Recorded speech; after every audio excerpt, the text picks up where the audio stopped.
Our top story, and it's a story from the Indian Express, just has the nation talking, if not spooked, as I said in my introduction.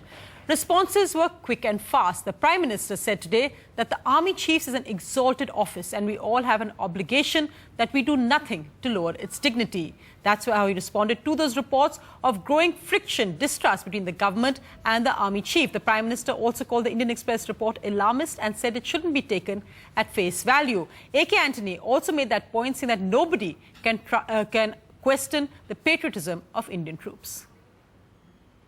Army has already explained this. It's a usual, natural activities. Nothing unusual. And we are absolutely confident about the patriotism of our Indian armed forces. Don't question their patriotism. They will not do anything undermining the Indian democracy. They are true patriots. Don't question the patriotism of soldiers who are dying for the country at younger age in the frontiers. I am proud of Indian Army, I am proud of Indian Navy, I am proud of Indian Air Force. Joining me tonight on that, Shekhar Gupta, Editor-in-Chief of the Indian Express, and also a journalist in the story, because this story also has your byline on it, Shekhar. Just to hold up this headline, the January night that Raisina Hill was spooked, 2 key army units moved towards Delhi without notifying government.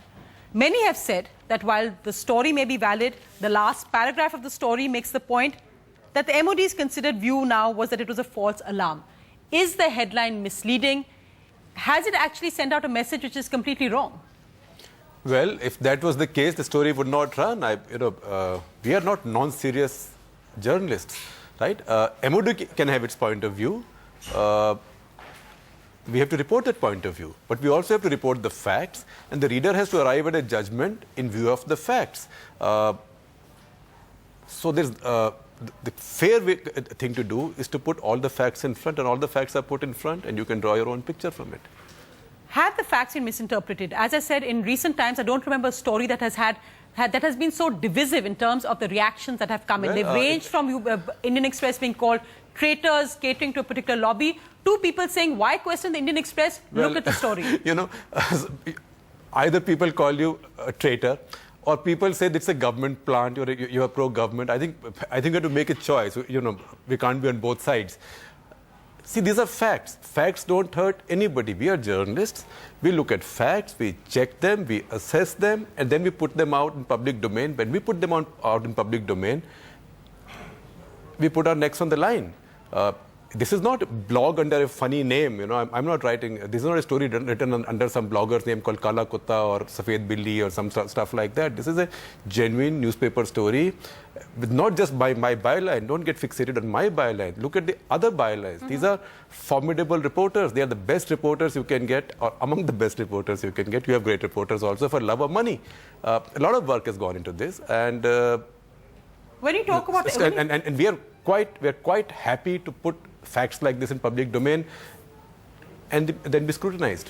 When you talk about assessment of the facts, and many have questioned the use of the word was spooked, when you talk about alarmist bells rung, is the implication that the Indian government seriously thought there was a possible coup? You've been very careful to make the point that the only C word in the article is for curious. But is the underlying message that the Indian government was worried about a coup? You can also say confusion. Look, what is the story? The story is that on that night, lots of very important people in our armed forces and our political leadership were very worried. It's a story that needs to be told to our readers. But actually worried about a coup? I don't know. I never said that, right? But they were worried about something odd happening. They were confused. They didn't know what to do about this. And the rest is just a recounting of what happened. Now, anybody can choose their own favorite 4-letter word.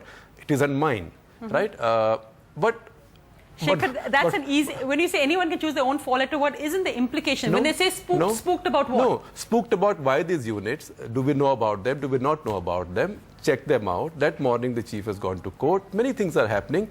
No, you said that this story is very divisive. The fact is, these times are very divisive. When was the last time a serving chief went to Supreme Court against the government? When was the last time a serving cabinet secretary went to court against the government? When was the last time a serving home secretary, a defense secretary went to court against the government? This is a very divisive moment. Even when he goes to court, he doesn't say this issue is settled. He said the court has not taken a call on my date of birth, but now I'm settling it.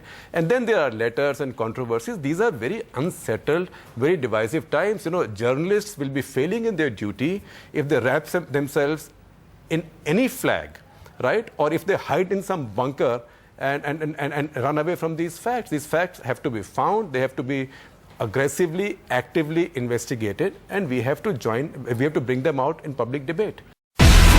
Do you have the NDTV Profit app? All the markets, all the news and your own homemade, ready-made portfolio available there for you. We will right now answer what you should sell, what you should buy when markets are down. Download at ndtvprofit.com/apps. Get the best app from the channel you trust.